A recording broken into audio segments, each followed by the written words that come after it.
Jumpa kembali dengan Cipta Kreasi TV. Sahabat Cipta Kreasi TV, hari ini saya kedatangan dua orang sahabat saya yang sudah tidak asing lagi. Beliau dulu beberapa kali sudah pernah kita undang untuk menyampaikan sesuatu yang menarik di masyarakat. Nah, kali ini saya mengundang beliau. Pasti pemirsa sudah nggak sabar nih untuk melihatnya. Siapakah gerangan ya.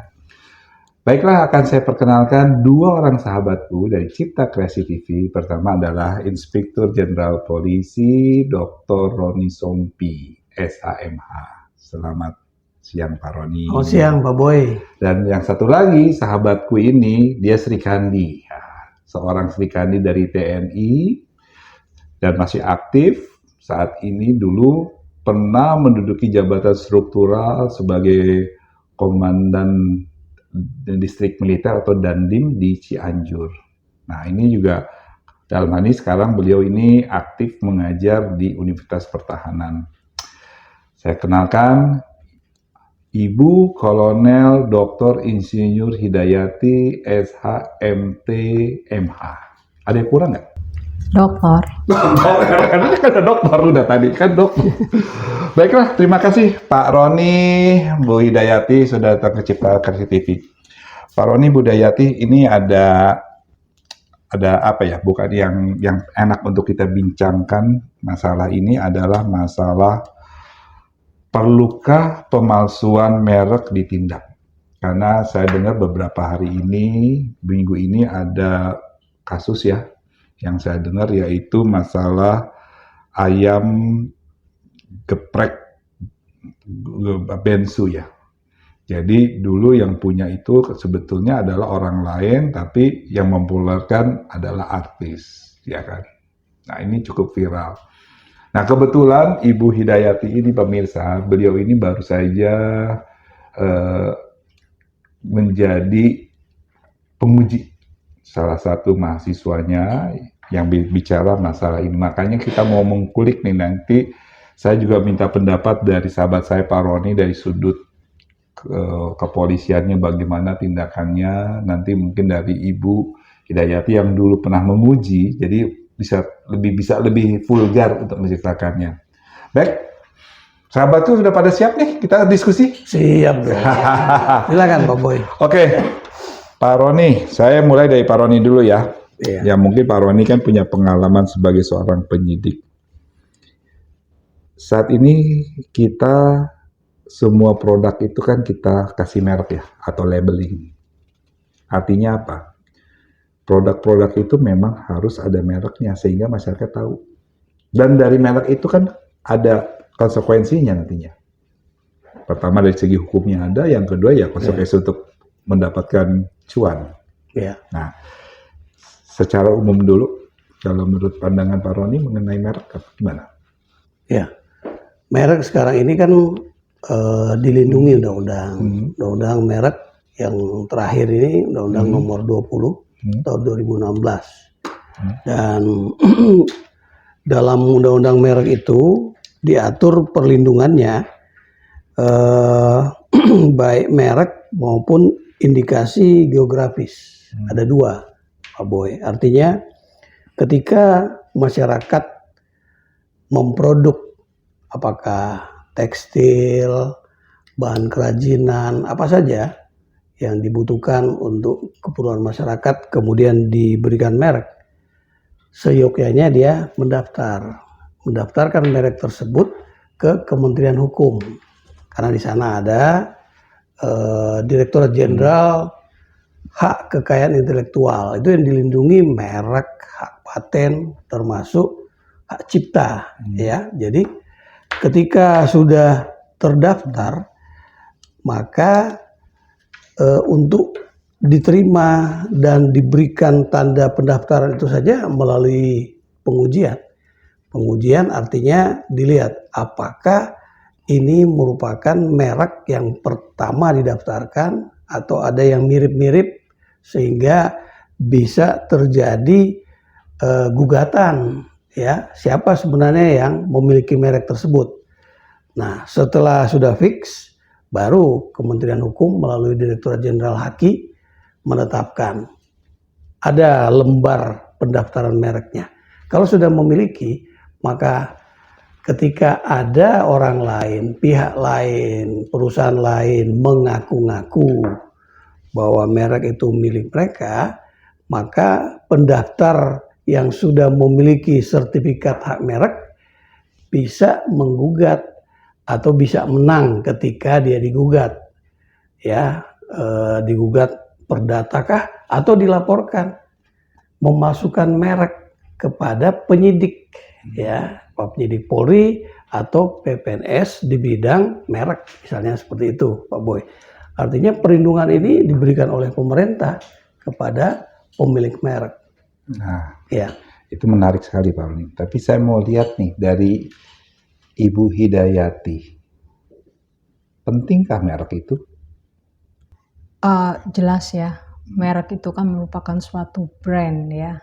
Jadi kalau kita mau viral, pengen dikenal, tentunya harus menggunakan merek. Ya, dan merek itu kebanggaan kalau sudah menyebutkan merek apa. Contohnya ayam geprek Bensu itu ya.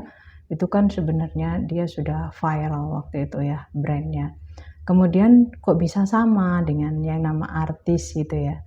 Setelah ditelusuri ternyata Bensu itu bukan Ruben Onsu yang selama ini kita tahu karena artis gitu kan. Banyak tempatnya gitu kan. Dia membuka gerai-gerai di berbagai daerah dan viral. Ternyata pemilik asli itu bukan Bensu Ruben Onsu, tapi PT Ayam Geprek Beni Sujono. Tentunya kita melihat pengadilan melihat legal standingnya ya, siapa yang duluan yang mempunyai itu ya, didaftarkan dalam pengadilan niaga. Ya tentunya yang memiliki legal standing yang lama itu yang berhak memiliki, sehingga yang PT Ayam Geprek Beni Sujono itu mengajukan penghapusan merek terhadap Ruben itu, terhadap ayam geprek Bensu itu, karena dia merasa bahwa pemiliknya adalah ayam geprek Beni Sujono dan Mahkamah Agung mengabulkan begitu. Jadi untuk menghapus yang Bensu yang legal standingnya sudah lebih muda usianya dan melanjutkan untuk ayam geprek Beni Sujono yang legal standingnya lebih dahulu. Dan tentunya untuk bisa mempunyai brand itu kan tidak hanya dia mendaftarkan ke Kemenkumham, tetapi juga mendaftarkan ke HAKI, hak kelayakan intelektual. Oleh karenanya tidak mudah orang bisa mengklaim tiba-tiba begitu. Kadang-kadang kan sama, serupa tapi tak sama. Maka orang-orang itu biasanya dengan supaya terkesan sama gitu ya, Alfamart, nah itu diganti, A-nya sama gitu kan, tetapi namanya berbeda. Kadang-kadang itu kan supaya orang kadang-kadang kalau kita naik mobil matanya rada itu melihat, oh itu Alfamart, ternyata bukan gitu ya. Kita mohon maaf menyebutkan merek-merek ya, tapi itu yang orang-orang biasanya untuk menghindari supaya tidak sama, karena pasti kan brand itu didaftarkan di HAKI, kemudian sebagai merek dagang, kemudian juga didaftarkan PT tersebut berbadan hukum. Oleh karenanya dia berhak apabila dia mengklaim bahwa ada orang yang menggunakan brand yang sama, tentunya itu harus dituntut. Oke Bu, Pak Roni dan Bu, ini menarik sekali ya. Bisa nggak kita kaitkan merek ini berfungsi sosial? Contohnya, kalau Pak Roni sama Bu Hidayati lihat warung Tegal, itu kan banyak. Seluruh Indonesia itu ada warung Tegal, warung Padang. Seluruh Indonesia ada warung Padang. Nggak ribut tuh. Karena apa? Di sini kita libatkan masyarakat, kaitan dengan UMKM. Nah, satu lagi, kalau misalnya kita memperhatikan di Korea, dia itu nggak begitu ribut. Contohnya ya, misalnya kita ngebajak merek. Di Korea, mobil-mobil kalau kita nonton menyaksikan di sinetron-sinetron, Mercy, BMW, Audi, bener-bener. Tapi begitu lihat mereknya Daewoo. Nah, kalau mengacu lagi ke Undang-Undang Nomor 20 Tahun 2016, Pasal 103, merek itu kan delik aduan ya. Ya, betul. Sekarang, kalau misalnya ada orang sebetulnya dia tidak masalah menggunakan merek itu, tapi ada yang unsur pihak ketiga, pihak keempat yang itu menggugat, itu bagaimana Pak? Kalau menurut pandangan Bapak? Ya, memang masyarakat awam yang mungkin juga belum pernah membaca undang-undang tentang merek dan indikasi geografis, Undang-Undang Nomor 20 Tahun 2016, mengira bahwa kalau ada yang mereka curigai ada sebuah tempat memproduksi sebuah barang atau apa saja, kemudian menggunakan merek tertentu, ya mereka dengan serta-merta memberikan informasi ya kepada aparat yang mereka percaya bahwa akan menindaklanjuti laporannya mereka, informasinya itu dengan tindakan apakah penggerbekan, pemeriksaan, penggeledahan, agar tidak ada penyimpangan. Maksudnya kan baik, tapi ternyata merek itu dan indikasi geografis itu memang kalau tidak ada yang menggugat, melaporkan, aparat penegak hukum tidak bisa berinisiatif, ya, bersikap proaktif untuk melakukan penggerbekan. Ya, kalau hanya sifatnya pemeriksaan untuk mengetahui, misalnya dia juga tidak minta izin kepada pemerintah daerah untuk melakukan sebuah kegiatan, kan harus izin kepada pemerintah daerah, ada bayar pajak juga. Ya. Kadangkala itu juga perlu disikapi secara proaktif oleh aparat, ya, para aparat penegak hukum atau aparat pemerintah daerah, aparat mana saja yang melihat ada sebuah kegiatan yang sepertinya mencurigakan.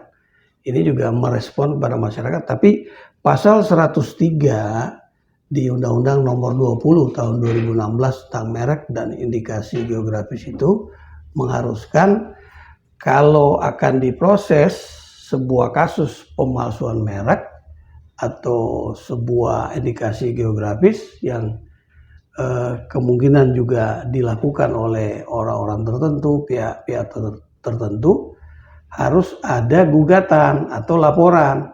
Seperti tadi yang dijelaskan oleh Ibu Hidayati tadi, ada yang menggugat. Nah, kalau menggugat kan perdata ya. Nah, tapi kalau ditangani secara pidana karena ada pemalsuan, tentu ke ranah pidana, bisa ke kepolisian atau ke penyidik PPNS bidang merek ya, untuk dilakukan proses lanjut.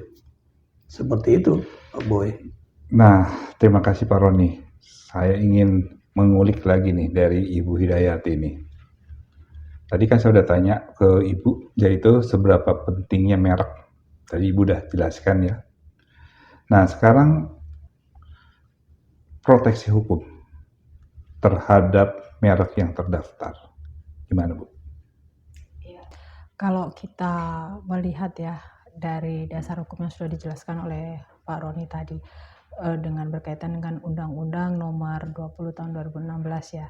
Kalau saya baca di undang-undangnya adalah undang-undang yang mengatur definisi merek sebagai tanda yang dapat ditampilkan secara grafis berupa gambar, logo, nama, kata, huruf, angka, susunan warna, kombinasi unsur yang digunakan oleh pelaku usaha membedakan barang atau jasa yang dihasilkan. Nah, di sini memang banyak indikatornya bahwa merek dagang itu akan ditiru orang. Kadang-kadang hanya warnanya, hanya namanya itu ya. Kalau sudah kaitan dengan sudah diatur dalam undang-undang, tentunya apabila itu melanggar dari undang-undang, maka dia harus dikenakan sanksi. Tetapi dalam pasal 103 itu karena delik aduan, maka memang harus masyarakat ya atau yang merasa terganggu karena brandnya ditiru oleh yang lain itu harus melaporkan dulu. Kenapa? Karena di sini ada jutaan bahkan ya itu merek dagang yang sama namanya gitu kan, termasuk merek-merek terkenal juga.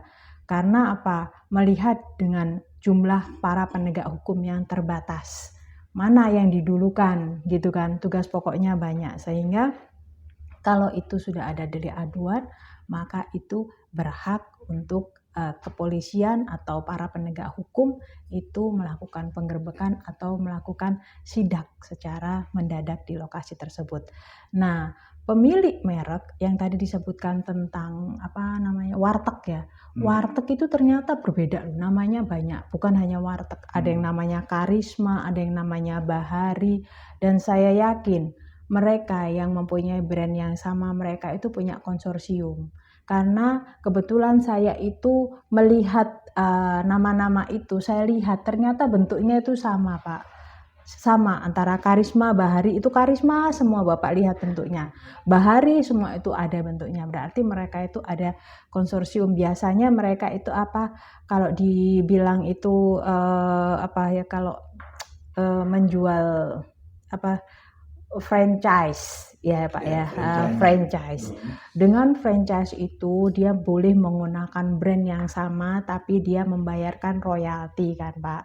Jadi jangan dikira bahwa banyak jutaan mereka franchise Pak. Karena saya yakin brand pertama pasti mendaftarkan itu ke Haki, dan Haki itu ada undang-undangnya Pak. Undang-undang Haki di sini kan nomor 7 tahun 1994, hak kekayaan intelektual. Berarti itu kan pemikiran seseorang untuk memiliki suatu brand yang dia berupaya untuk membesarkan brandnya dan banyak pengikutnya. Oleh karenanya saya melihat kok ini kok laris, maka itu dia menggunakan franchise. Dan itu banyak Pak sekarang. Misalnya sekarang itu yang viral yang baru-baru saja itu Mixu. Nah, Mixu itu di mana-mana Pak. Jutaan itu seluruh Indonesia. Itu bukan meniru Pak. Mereka memang menggunakan franchise. Jadi mereka mendaftarkan konsorsium itu dengan membayarkan royalti. Jadi kita juga menjudge bahwa jangan itu meniru tidak. Biasanya kalau memang meniru supaya tidak ketahuan, itu mereka hanya meniru logo awalnya tapi belakangnya berbeda supaya tidak terkena pelanggaran tentang perlindungan konsumen ataupun yang Haki dia tidak melanggar Haki juga gitu Pak. Tapi bisa nggak? Ini bisa dijawab oleh Pak Roni sama Bu Hidayati ya. Merek berfungsi sosial. Jadi gini, kita ambil contoh. Di Bandung itu kan banyak pengusaha konveksi ya. Dia akhirnya tuh pakai nama sendiri. Tapi kan banyak di sini, contohnya malah industri yang punya mereknya itu ngambilnya dari kita. Contohnya celana jeans. Celana jeans itu, pabrik itu di mana? Di Indonesia. Dia kantor pusatnya memang di Amerika, tapi dia cabang utamanya tuh ada di Singapura. Produksi di Indonesia. Nah, akhirnya apa? Karena di sini banyak, di Bandung banyak konveksi, nah dibuatlah jeans. Sebagian dikirim lagi ke sana, ke tempat aja untuk dikasih merek, sehingga keluarlah Levi's, Lee dan sebagainya. Tapi ada juga sebagian ngapain yang produksi juga kita. Terus yang kedua, pertanyaan saya kedua, kalau ibu sekarang lihat di seantero dunia produk Cina kemana-mana Bu. Kalau ibu kan pernah umroh, ibu lihat di Madinah, ibu lihat di Mekah, semua perintilan-perintilan tasbih dan sebagainya banyak antara dua, made Indonesia atau made in China, dan tidak ada mereknya, hanya merek nama negara. Artinya yang mengerjakan UMKM. Pemerintah ribut, tidak ribut maksudnya.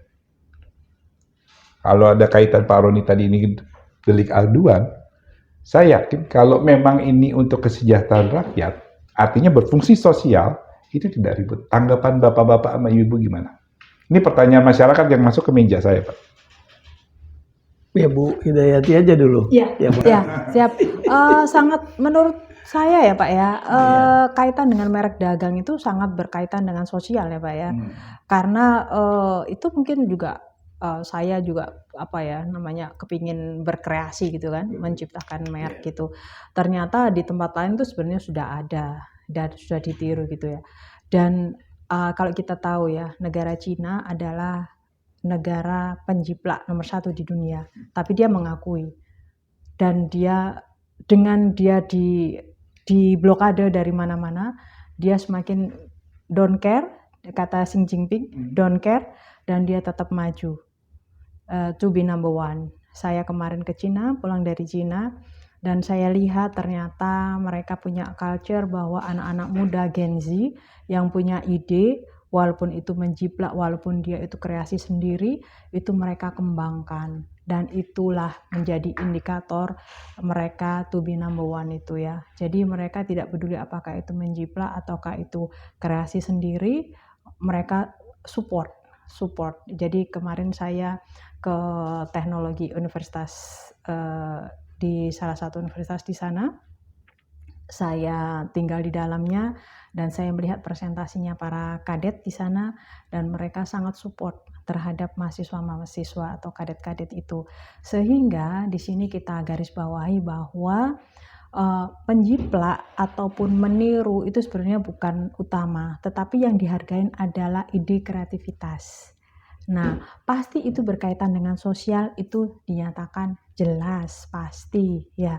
Tetapi yang dihargai di sini adalah ide kreativitas. Selama yang punya dia merasa terganggu, terusik, maka dia boleh melaporkan. Selama dia tidak don't care, saya suka malahan semua orang meniru saya. Ya, saya tidak perlu memviralkan, yang viral juga orang gitu kan.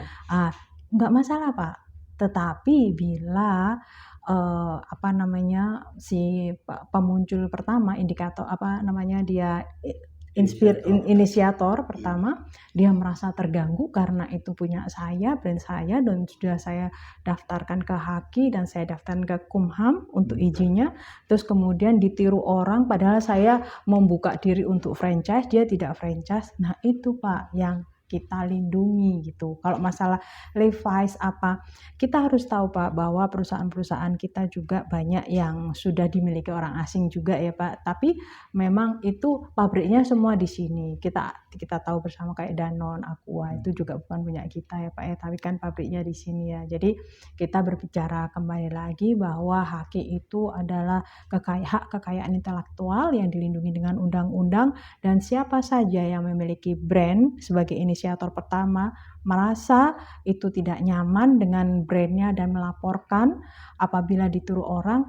pemerintah melindungi Pak, menyiapkan bahwa ada delik aduan dan para penegak hukum memprosesnya. Tetapi bila tidak, boleh saja di Cina itu atau di kalau kita umroh, it's okay. Berarti pemiliknya, inisiatornya nggak masalah. Dan itu bisa, silakan. Tetapi kalau inisiatornya merasa dia terganggu karena sebagai dia udah pemikir, kemudian untuk membuat logo-logo itu Pak tidak mudah. Itu ada jurusan khusus desain produk. Itu orang-orang yang pandai Pak. Di sini itu di ITB ada jurusan seni rupa, desain produk, di ITS itu anak-anak pintar-pintar gitu kan, tiba-tiba dijiplak gitu aja kan. Pasti kalau Bapak sebagai salah satu pemilik brand pasti juga saya membayar dia membuat logo itu mahal gitu kan. Kecuali kalau logo itu muncul tiba-tiba saya nyomot itu nggak masalah. Kalau di Pak Roni gimana? Ya, saya kira pemerintah justru sudah memberikan ruang ya di Undang-Undang Nomor 20 tahun 2016, bagaimana tadi Bu Hidayati menjelaskan, itu delik aduan. Kalau tidak ada aduan dari pemilik merek karena ditiru, ya malah merasa wah ini iklan gratis malah ya. Jadi karena dia Kalau perusahaan kan produksinya besar, kalau UMKM kan kecil-kecil, ya nggak ada masalah, Pak Boy. Artinya itulah mungkin yang merupakan bagian dari hubungan sosial dari perusahaan. Dia tidak memberikan corporate social responsibility kepada lingkungannya, tapi dia memberikan kesempatan kepada UMKM memproduksi, memang itu untuk kebutuhan rakyat yang beli murah kan gitu. Tapi merek ini sebenarnya kualitasnya dengan harga yang mahal itu kualitasnya juga lebih bagus. Jadi pangsa pasarnya kan berbeda, Pak. Ya, saya Jadi kira setuju saya tadi tertarik ya, saya akan mengkolaborasi antara dua pernyataan dari Bu Idayati dengan Pak Roni. Pertama dari Pak Roni kan merek itu harus bisa berfungsi sosial ya. Terus Ibu Idayati juga artinya gini, merek itu ya jangan sampai dia mematikan usaha-usaha kecil. Nah, kita ambil contoh, kita kembali lagi ke luar negeri ya. Kan banyak yang saya bilang tadi, di Korea, di Cina yang namanya kita menciplak itu bukan haram jadah. Karena yang Ibu tadi sampaikan, yaitu membuat inovasi, kita berpikir untuk bisa kreatif. Dan hasilnya apa? Di Cina, di Korea, khususnya kita lihat Korea Utara, yang orang terbelakang dari segi militer, sekarang Amerika takut. Karena dia pertama memulai dengan ngejiplak. Kalau di kita ini, ya itu yang Indonesia, kata Pak Prabowo, kita kan udah lama jadi orang Indonesia nih. Jadi kata Pak Prabowo, sebetulnya kalau kita mau ya, kalau untuk mengembangkan kemajuan teknologi kita, ciplak aja dulu. Nah kita ini baru orang ini, langsung ribut. Sehingga apa? Kreativitas orang jadi berkurang. Nah sekarang mungkin ya, karena waktu kita juga nggak lama, kalau misalnya jiplak-menjiplak yang tidak ada, karena nih bagaimanapun merek ini kan delik aduan ya. Ya, ada yang mengadu, dia jadi kasus, tidak ada yang mengadu, ya nggak apa-apa. Ya. Kalau saya kaitannya dengan untuk kesejahteraan rakyat. Kalau kita disertasikan kaitannya dengan kesejahteraan rakyat. Nah, pertanyaan saya, satu, bisa dijawab oleh dua-duanya. Bukan berarti menghalalkan yang palsu untuk dijadikan asli ya. Mengenai merek ini sebaiknya gimana? Apakah kita kekeh pertahankan merek sehingga mematikan kreativitas rakyat, atau buka saja yang penting tidak merugikan orang? Silakan. Dari kacamata masing-masing. Mungkin Bapak dari pihak penyidik, Ibu mungkin dari pihak ini. Silakan. Yang jelas begini Pak Boy. Kebijakan pemerintah itu sudah sangat jelas. Membuat Undang-Undang Nomor 20 tahun 2016 tentang perlindungan merek dan indikasi geografis itu, artinya perlindungannya sudah diatur sedemikian rupa sehingga aparat penegak hukum yang berinisiatif melakukan pemeriksaan terhadap merek yang biasanya kan seperti itu ya, itu tidak lagi inisiatifnya itu dilakukan ketika mengetahui bahwa harus ada gugatan atau laporan dari pemegang merek bahwa mereka sedang dirugikan, barulah aparat penegak hukum atau pengadilan perdata ya yang bersikap pasif menerima gugatan atau menerima laporan tuntutan, baru mereka berusaha untuk menengahinya, memprosesnya. Ya, ini sudah merupakan bagian yang sangat baik.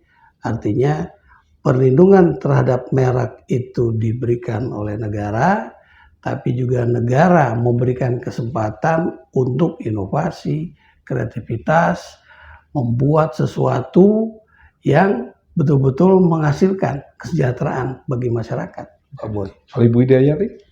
Kalau saya setuju ya dengan Pak Roni bahwa undang-undang itu dibuat karena ada kejadian ya. Tidak mungkin undang-undang itu muncul dengan tiba-tiba. Banyak undang-undang itu seperti undang-undang ITE muncul karena ada berbagai kasus ya, sehingga negara menciptakan undang-undang itu, membuat draft yang harus disetujui dengan DPR dan kemudian disahkan oleh pemerintah dalam hal ini presiden dan dilaksanakan oleh masyarakat. Sama juga dengan tentang undang-undang tentang merek dagang nomor 20, Undang-Undang nomor 20 tahun 2016 dan undang-undang tentang hak kekayaan intelektual, Undang-Undang nomor 7 tahun 1994. Itu sudah bersifat mutlak ya. Tetapi masyarakat juga harus mewadahi inovasi masyarakat melalui apa? Melalui daftar secara online yang sangat mudah. Sehingga siapapun bisa mengakses. Sekarang kan sistemnya sudah online ya. Ya, itu sekarang sangat mudah. Jadi kalau bisa dipermudah, kenapa harus dipersulit? Kita harus menggunakan itu sehingga siapapun bisa mendaftarkan hak kekayaan intelektual tersebut secara online. Sehingga siapapun merek dagang ataupun brand-brand itu bisa didaftarkan secara online dan cepat gitu ya. Jadi kita tidak perlu takut lagi, nanti kita nggak maju karena baru sedikit sudah ini. Dan menjiplak itu pun tidak masalah, tetapi dia punya inovasi baru, sekecil apapun dia mengeluarkan ide, pasti sudah tidak sama dengan aslinya. Makanya pemerintah nyampaikan, kalau kamu tidak bisa, kalau kamu belum bisa, boleh menjiplak. Bukan berarti sama persis ya, tapi pasti ada komponen-komponen yang sudah dirubah. Begitu ya, karena kan untuk menciptakan sesuatu itu juga tidak mudah dan butuh waktu, butuh skill, butuh biaya itu kan. Oleh karenanya kamu boleh menjiplak, tetapi pasti ada sesuatu yang baru di situ kembangkan dan didaftarkan hakinya juga secara online yang sangat mudah. Pemerintah mewadahi itu karena sudah menciptakan undang-undang pemerintah, sehingga tidak mungkin undang-undang itu terus tidak berlaku lagi gitu kan. Apabila memang dikaitkan dengan tadi Bapak Roni nyampaikan itu kaitan dengan geografis kan juga jumlah penduduk yang sangat besar, kemudian kemajuan teknologi yang cukup pesat gitu ya, pasti ada itu nanti ada amandemen dari Undang-Undang Republik Indonesia tersebut yang berkaitan dengan haki dan berkaitan dengan merek dagang. Oleh karenanya kita harus tunduk terhadap hukum, tunduk terhadap undang-undang, dan kita harus merangkul masyarakat bahwa penegak hukum tidak akan menindak apabila memang tidak ada delik aduan. Tetapi ingat bahwa masyarakat bisa daftar secara online dengan cepat untuk mendaftarkan merek dagangnya supaya tidak terkena nanti plagiasi gitu ya. Nah, ini pertanyaan terakhir ya, karena waktu kita terbatas. Ini bisa dijawab kedua aja. Pak Purbaya, Menteri Keuangan, saat ini sedang gencar untuk menyetop pakaian impor dari luar, dari Cina dan sebagainya. Nah, saya mau tanya, seberapa jauh tindakan Pak Mudaya ini kan sebetulnya kan kalau melihat dari devisa kan ada yang diuntungkan dari situ. Yang jual-jual online di TikTok dan sebagainya kan banyak. Growth masyarakat itu banyak. Nah, kalau kita dibatasi oleh merek kita, tentu kan banyak yang jadi masalah kan, bagaimana ini? Makanya akhirnya apa? Ya sudah, kita ambil dari luar, tetap ya kan, kita stop, yang ada sudah ada, kita bina. Nah, sekarang yang jadi pertanyaan saya, secara hukum ya, mungkin Pak Roni sama Bu Hidayati bisa menjawab ya. Kalau bisa menjawab, kalau nggak bisa ya sudah, nggak usah dipaksakan. Misalkan, produk-produk dari luar itu, dari China, dari Korea, atau dari manapun, kita masukkan, ini jumlahnya bagus ya. Kita merekin dengan nama produk UMKM. Bisa nggak? Karena ini hajat hidup orang banyak juga bisa di situ. Kalau Ibu lihat Pak Roni, Bu ini kan suka main medsos tuh di TikTok. Itu juga kan produk-produk dari barang-barang bekas, istilahnya barang bekas, barang luar. Tapi itu secara ekonomi itu hajat hidup orang banyak. Itu banyak orang sekarang, apalagi Gen Z ya, banyak yang bekerja dengan cara ya udah dengan TikTok dan hasilnya gede. Ini sebagai penutup, silahkan dijawab Bapak Ibu. Jadi yang disampaikan Pak Purbaya adalah baju-baju bekas yang masuk ke Indonesia. Beliau menyampaikan enak saja barang-barang bekas yang masuk kemudian dibakar. Kalau saya tidak, saya kenakan dia dihukum dan dikenakan denda Nah, enak saja dia masuk di penjara, dia dapat makan gitu. Jadi beliau nyampaikan gitu. Terus tadi Bapak nyampaikan bahwa apakah barang dari sana supaya kita laku karena itu kan murah, terus kita kasih label.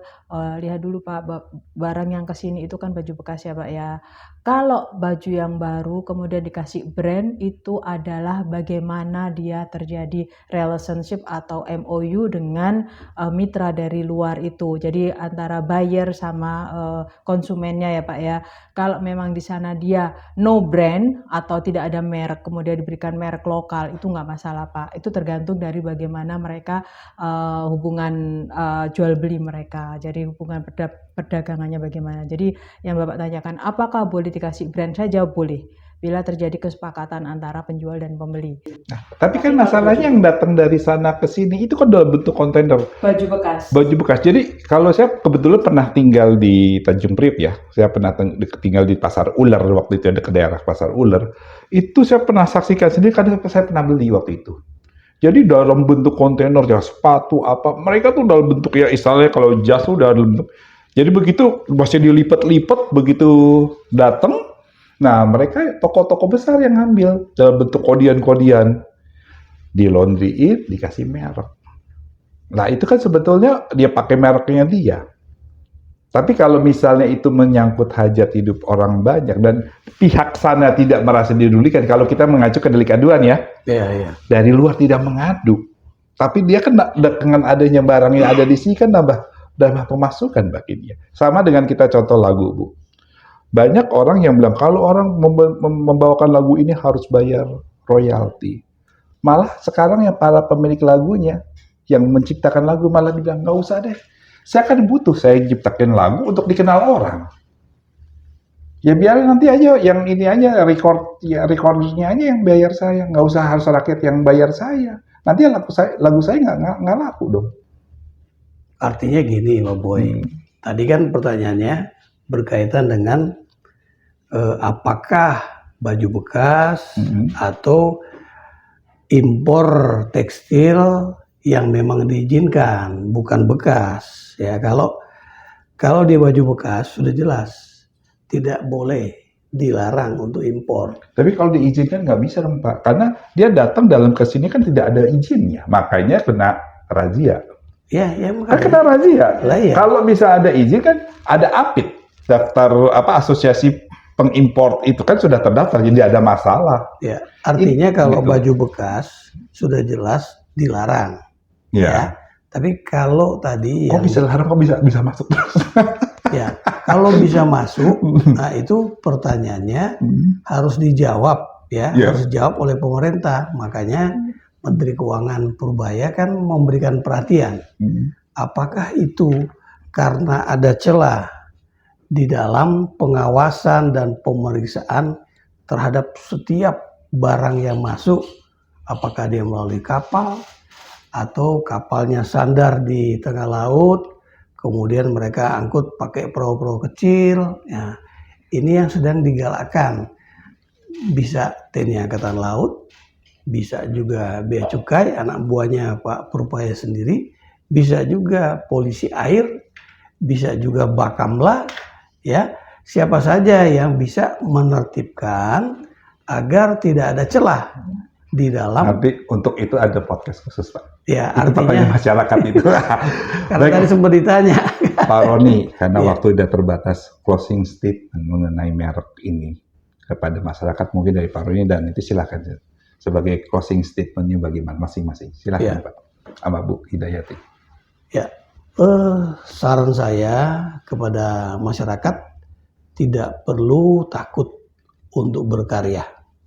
Ya, silakan bisa kita pakai istilah ATM, amati, tiru, modifikasi. Tadi Bu Hidayati sudah sampaikan, lakukan yang terbaik, upayakan untuk mendaftarkan apa yang menjadi produksinya sesuai dengan merek dagangnya kepada pemerintah melalui Kementerian Hukum dan HAM, Sekyu, Direktorat Jenderal Hak Kekayaan Intelektual, sehingga dia memiliki merek yang terdaftar. Dan silakan berkarya dengan baik, demi pembangunan perekonomian Indonesia. Begitu. Ibu Hidayati sebagai statement. Untuk masyarakat generasi Z, mari kita berlomba-lomba berinovasi, tidak hanya menjiplak dari yang asli, tetapi banyak aplikasi yang mendukung kalian untuk bisa berkreasi, yaitu gunakanlah AI dan modifikasi, di situ kalian menemukan inovasi-inovasinya, dan jangan lupa daftarkan ke Haki, sehingga itu merupakan karya kalian. Oke? Baiklah Pak Roni dan Bu Hidayati, kedua sahabatku ini sangat menarik ya. Ya. Memang kalau cerita ini harus berjilid-jilid Pak, nggak bisa satu. Karena jawaban Bapak, jawaban Ibu saya yakin dapat memenuhi rasa kepuasan masyarakat akan informasi. Karena terus terang aja, masyarakat kita banyak yang ingin maju ya dengan cara berkreasi, tapi mereka masih takut karena mungkin aja kalau misal informasinya kurang untuk mendaftarkan merek kan prosedurnya berbelit-belit atau gimana. Tadi yang Ibu Hidayati, kalau misal memang itu bisa ya dengan aplikasi ya bisa. Tuh.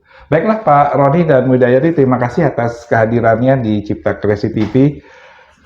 Mudah-mudahan nih Bapak Ibu dalam memberikan informasi dapat memunasi pertanyaan daripada masyarakat. Cipta Kreasi TV yang saya hormati, para pecinta Cipta Kreasi, demikianlah bincang-bincang menarik kita dengan kedua sahabat saya, yaitu Bapak Irjen Roni Sompi dan Ibu Kolonel Dr. Insinyur Hidayati SH.MH MT. Sampai ketemu lagi dengan sesi berikutnya yang tidak kalah menarik. Terima kasih.